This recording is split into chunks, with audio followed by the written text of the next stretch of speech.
नमस्कार. एक अत्यंत मोठी, सर्वात खळबळजनक आणि अख्ख्या महाराष्ट्राला हादरवून सोडणारी बातमी समोर येत आहे.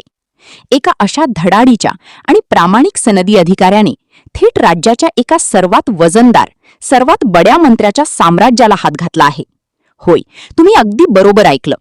ज्या मंत्र्याचा दबदबा संपूर्ण राज्यात आहे, ज्यांच्या एका इशाऱ्यावर अख्खी सरकारी यंत्रणा हलते, अशा एका अत्यंत मोठ्या नेत्याच्या खासगी कारखान्यांवर थेट धाड टाकण्यात आली आहे आणि तिथला कोट्यवधी रुपयांचा मोठा मुद्देमाल जप्त करण्यात आला आहे. हा मोठा मुद्देमाल जप्त झाल्यामुळे राजकीय वर्तुळात प्रचंड भूकंप आला आहे. आता तुमच्या मनात प्रश्न आला असेल की हे मोठे मंत्री नेमके आहेत तरी कोण? हे कोणत्या विभागाचे मंत्री आहेत? यांच्याकडे कोणतं खातं आहे? हे कोणत्या मतदारसंघातले आहेत? आणि कोणत्या मोठ्या पक्षाचे हे वजनदार नेते आहेत? श्रोत्यांनो, शांत बसा आणि कान देऊ नका. हा मंत्री सामान्य नाही. या नेत्याकडे राज्याचे एक अतिशय महत्वाचं आणि अब्जावधी रुपयांचं बजेट असणारं खातं आहे. हा मतदारसंघ असा आहे जिथे या नेत्याच्या शब्दापलीकडे एक पानही हलत नाही. पण तुकाराम मुंडे नावाच्या वादळाने या मंत्र्याला, त्यांच्या कारखान्यांना आणि त्यांच्या बेकायदेशीर साम्राज्याला थेट आव्हान दिलं आहे. या मोठ्या नेत्याचा कोणता कारखाना रडारवर आलाय? कोणत्या खात्याचे हे मंत्री आहेत? या सर्व प्रश्नांची उत्तरे, या मंत्र्याचा संपूर्ण कच्चा चिठ्ठा आम्ही तुम्हाला अगदी काहीच मिनिटात याच व्हिडिओमध्ये पुराव्यासह दाखवणार आहोत. हा मोठा नेता कोण हे समजल्यावर तुमचे डोळे पांढरे होतील. पण त्याआधी तुकाराम मुंडे यांनी नेमके काय काय निर्णय घेतले आहेत आणि गावखेड्यापासून शहरांपर्यंत कशी दहशत निर्माण केली आहे ते पाहणं गरजेचं आहे. तुकाराम मुंडे यांच्या नावाचा डंका आज संपूर्ण महाराष्ट्रात वाजत आहे. त्यांनी पदभार स्वीकारताच सर्वात आधी गावखेड्यांमध्ये आणि शहरांमध्ये बेकायदेशीरपणे चालणाऱ्या टपऱ्यांवर आपला मोर्चा वळवला. वर्षानुवर्षे रस्त्याच्या कडेला, शाळा कॉलेजांच्या बाहेर आणि मुख्य चौकांमध्ये वाहतुकीला अडथळा ठरणारे जे बेकायदेशीर टपऱ्यांचे साम्राज्य उभे राहिले होते, त्यावर थेट बुलडोझर चालवला गेला. बड्या बड्या धेंडांनी, स्थानिक पुढाऱ्यांनी कितीही दबाव आणण्याचा प्रयत्न केला, फोन फिरवले, तरी तुकाराम मुंडे एकही इंचही मागे हटले नाहीत. अवघ्या काही तासात शेकडो बेकायदेशीर टपऱ्या भुईसपाट झाल्या आणि रस्ते मोकळे श्वास घेऊ लागले. या टपऱ्या बंद करण्यामागचं दुसरं सर्वात मोठं कारण म्हणजे गावखेड्यांमध्ये तरुण पिढीला बर्बाद करणारा मावा आणि गुटखा. बंदी असूनही अनेक टपऱ्यांवर छुप्या पद्धतीने मावा, गुटखा आणि इतर अंमली पदार्थांची विक्री राजरोसपणे सुरू होती. तरुण पिढी या व्यसनाच्या आहारी जात होती. तुकाराम मुंडे यांनी यावर अत्यंत कडक कारवाई केली. ज्या टपऱ्यांवर किंवा दुकानांमध्ये गुटखा आणि मावा सापडला, ती दुकाने थेट सील करण्यात आली. लाखो रुपयांचा गुटखा जप्त करून तो नष्ट करण्यात आला. यामुळे गावखेड्यातील अवैध धंदे चालवणाऱ्यांचे धाबे दणाणले. सहकार क्षेत्राच्या नावाखाली उभारलेले मोठे दूध कारखाने आणि डेऱ्या आज नेमक्या कोणाच्या मालकीच्या आहेत? जनतेच्या मतावर निवडून आलेले, पण जनतेच्याच आरोग्याशी खेळणारे हे नेते नेमके कोणत्या पक्षाचे आहेत आणि कोणत्या मतदारसंघातले आहेत, याचा अंदाज आता सर्वांनाच येऊ लागला आहे. हे नेते केवळ तुमचे प्रतिनिधित्व करत नाहीत, तर त्यांच्या कारखान्यांमध्ये युरिया, डिटर्जंट आणि धोकादायक केमिकल मिसळून तयार झालेलं भेसळयुक्त दूध तुमच्या घरात पाठवत आहेत. कोट्यवधी रुपयांची माया जमवण्यासाठी या काही मंत्र्यांनी लहान मुलांच्या आरोग्याचाही सौदा केलाय. पण या काळ्या धंद्याला सुरुंग लावायला एक असा कडक आणि प्रामाणिक अधिकारी मैदानात उतरलाय, ज्याच्या नावानेच या भ्रष्ट नेत्यांच्या पायाखालची जमीन सरकली आहे. या अधिकाऱ्याने जेव्हापासून थेट डेऱ्यांवर आणि कारखान्यांवर धाडी टाकायला सुरुवात केली, तेव्हापासून संपूर्ण मंत्रालयात भूकंप झालाय. स्वतःचे काळे धंदे वाचवण्यासाठी हे नेते आता या प्रामाणिक अधिकाऱ्याला कसा हटवण्याचा कट रचत आहेत, हेच आपण आज सविस्तर पाहणार आहोत.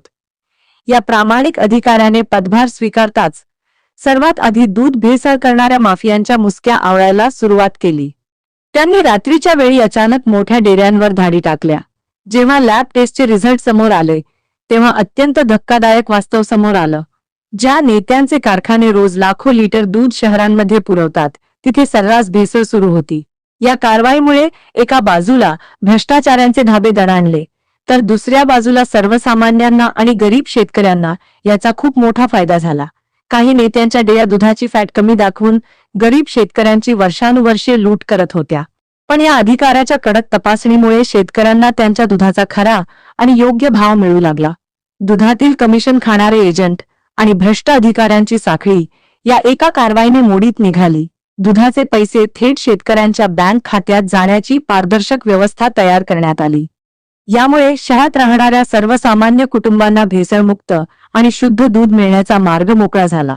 लोकांच्या आरोग्याशी होणारा खेळ काही काळ थांबला, पण प्रामाणिकपणाची हीच किंमत भ्रष्ट व्यवस्थेला आणि काही नेत्यांना मंजूर नसते.